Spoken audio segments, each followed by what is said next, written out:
Welcome back to the shop. Today we've got an old automotive screw jack, and this has got an Acme thread with sort of a worm drive reduction in there, and it's in good shape. It functions perfectly. It just needs to be freed up. The neat thing about this jack is this super elegant design, and you know, if you want it to go up, you simply flip the lever over this way and it screws the jack upwards. And if you want to go in reverse, you just simply flip over the lever that way. I mean, this black on black thing is, so this is just the up, and of course you need gravity on your side, and then down. So anyway, this thing is in pretty good shape. It just needs to be cleaned up. From what I can tell, the top would have to come, this upper mechanism would have to come off if you wanted it to get the thread all the way out, because the bottom of this is not threaded. So anyway, it doesn't pull completely out. Sorry, doesn't pull completely out. So I don't know if this is going to be able to be disassembled at all, because you know, as the time goes on, this is going to get pushed in and mushroomed in and or swagged in, if you will.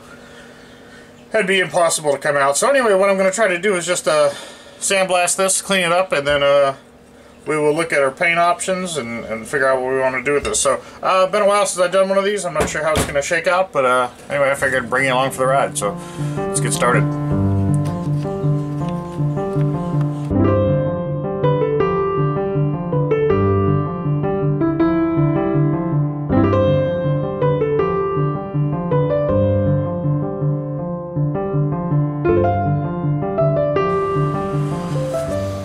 Typically, I do just tool restorations or old machines like the fan or lawnmower or something like that. And this jack is sort of falls within the tool category.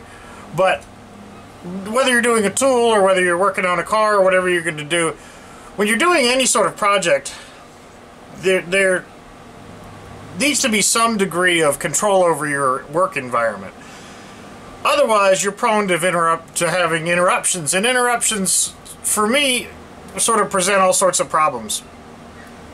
I had a viewer, I was on one of my older videos about my pickup truck. I was tuning it up. I bought it for cheap because my other truck blew up, and I was rebuilding that truck, and I needed another truck to drive. But anyway, it's an old pickup truck, hundreds of thousands of miles on it. I don't even know how many. But I had just got distracted, and I dropped a spark plug, and it closed the gap on it, and I installed it in the truck, and then it was hitting on 5 cylinders instead of 6. Anyway, you know, I got distracted, and then I had to go back and figure out which spark plug it was, and it added so much time to that job. It wasn't a lot, but you know, it happened to be the last spark plug I checked.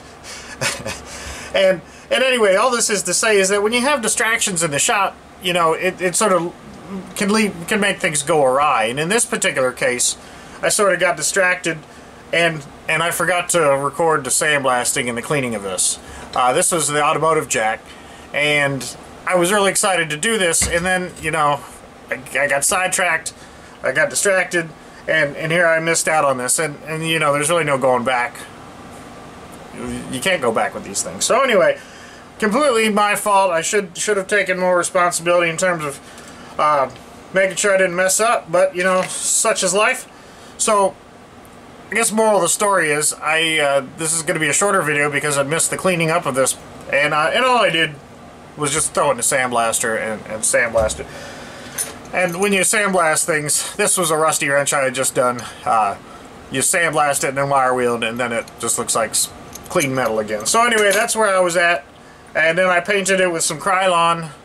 And now it looks nice and it's perfectly functional, but I think what I might want to do is embellish on this a little bit. So I think I might paint this upper gear, and then we'll see how that looks at the end. So I'll get a different angle with the camera and start painting.